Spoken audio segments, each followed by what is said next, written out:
नमस्कार साथियों, आज जिस विषम परिस्थिति से पूरा विश्व गुजर रहा है वो आप और हम सभी जानते हैं। इस समय हमारा फ़र्ज़ बनता है, हमारी मॉरल ड्यूटी बनती है कि हम तन मन और धन से जैसे भी जिसकी मदद कर सकते हैं हमें करनी चाहिए। इसी से संबंधित एक छोटी सी कहानी आपसे शेयर करती हूँ कि समुद्र के किनारे एक छोटा सा पक्षी बैठा था और चोंच भर भर के जल को समुद्र से बाहर फेंक रहा था। इधर में एक दूसरा पक्षी आ गया। उसने कहा कि भाई तुम ये क्या कर रहे हो? उसने कहा कि मैं इस जल को ख़त्म करूँगा, इस समुद्र को मैं सुखा के छोड़ूंगा। इसने मेरे बच्चे डुबो दिए, इसने मेरे बच्चे मार दिए, मैं इसको सुखा के रहूँगा। दूसरे पक्षी ने कहा तुम सारा जीवन लगे रहो तब भी तुम इसको सुखा नहीं सकते हो। पक्षी ने कहा साथ दे सकते हो तो दो, सलाह नहीं चाहिए, साथ दे सकते हो दो अन्यथा जाओ। तो उस पक्षी को लगा कि शायद सही कह रहा है मेरा साथी, तो वो भी लग गया। वो भी चोंच भर भर के पानी बाहर निकालने लगा। देखते देखते बहुत बहुत सारे पक्षी वहाँ पर आ गए और सब मदद करने लगे। अब गरुड़ ने भी देखा विष्णु जी के वाहन ने, अब उसने भी सोचा कि भाई इनकी मदद करनी चाहिए। तो जैसे वो जाने लगा तो विष्णु जी ने कहा कि अरे तुम कहाँ चल दिए, तुम चले जाओगे तो मेरा काम रुक जाएगा। तो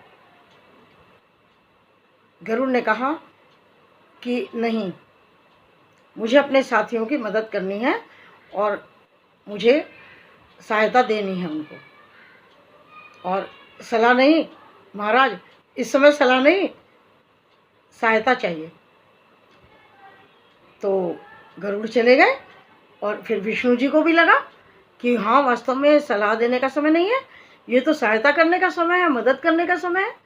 तो वो भी आ जाते हैं और जब देखता है समुद्र कि विष्णु जी भी आ गए यहाँ तो मुझे सुखाने के लिए, अब तो मैं सूख ही जाऊँगा।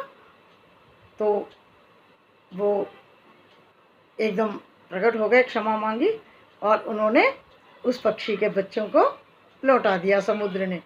तो कहने को ये कथा है, लेकिन इसके अंदर जो सार है, इसके अंदर जो शिक्षा है कितनी बड़ी है कि हमें केवल सलाह नहीं देनी कि ऐसा कर लो वैसा कर लो, नहीं, हमें मदद करनी है, हमें साथ देना है, सलाह नहीं साथ देना है। तो हम सबको अपने हर प्राणी के लिए, चाहे वो हमारा जानकार है या अनजान है, कोई भी है, जो भी प्राणी है, जो भी जीव है, उन सब के लिए सोचना है और अपनी मदद का हाथ बढ़ाना है। क्योंकि जब 1 और 1 11 हो जाते हैं ना, तो काम सफल हो जाता है।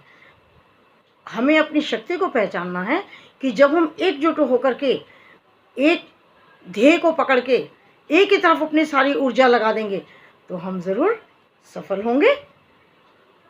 तो मैं भी आशा करती हूँ कि हम बहुत जल्दी सब मिल करके इस कोरोना नामक बीमारी को हरा देंगे। इसके लिए हमें सबको अपने अपने ड्यूटी को निभाना पड़ेगा कि हम सब घर में रहें, सुरक्षित रहें और जो जो भी निर्देश हमें दिए जाते हैं उन निर्देशों का पालन करें। उन निर्देशों का पालन करके हम विजय हासिल कर सकते हैं। तो साथियों, एक तो निर्देशों का पालन करना और दूसरा सबकी सहायता के लिए तत्पर रहना, ये 2 बातें हम याद रखेंगे। आशा है आपको ये छोटी सी कथा लेकिन बहुत अच्छी लगी होगी। तो धन्यवाद आपका, नमस्कार। फिर मिलते हैं अगली वीडियो में, तब तक के लिए गुड बाय।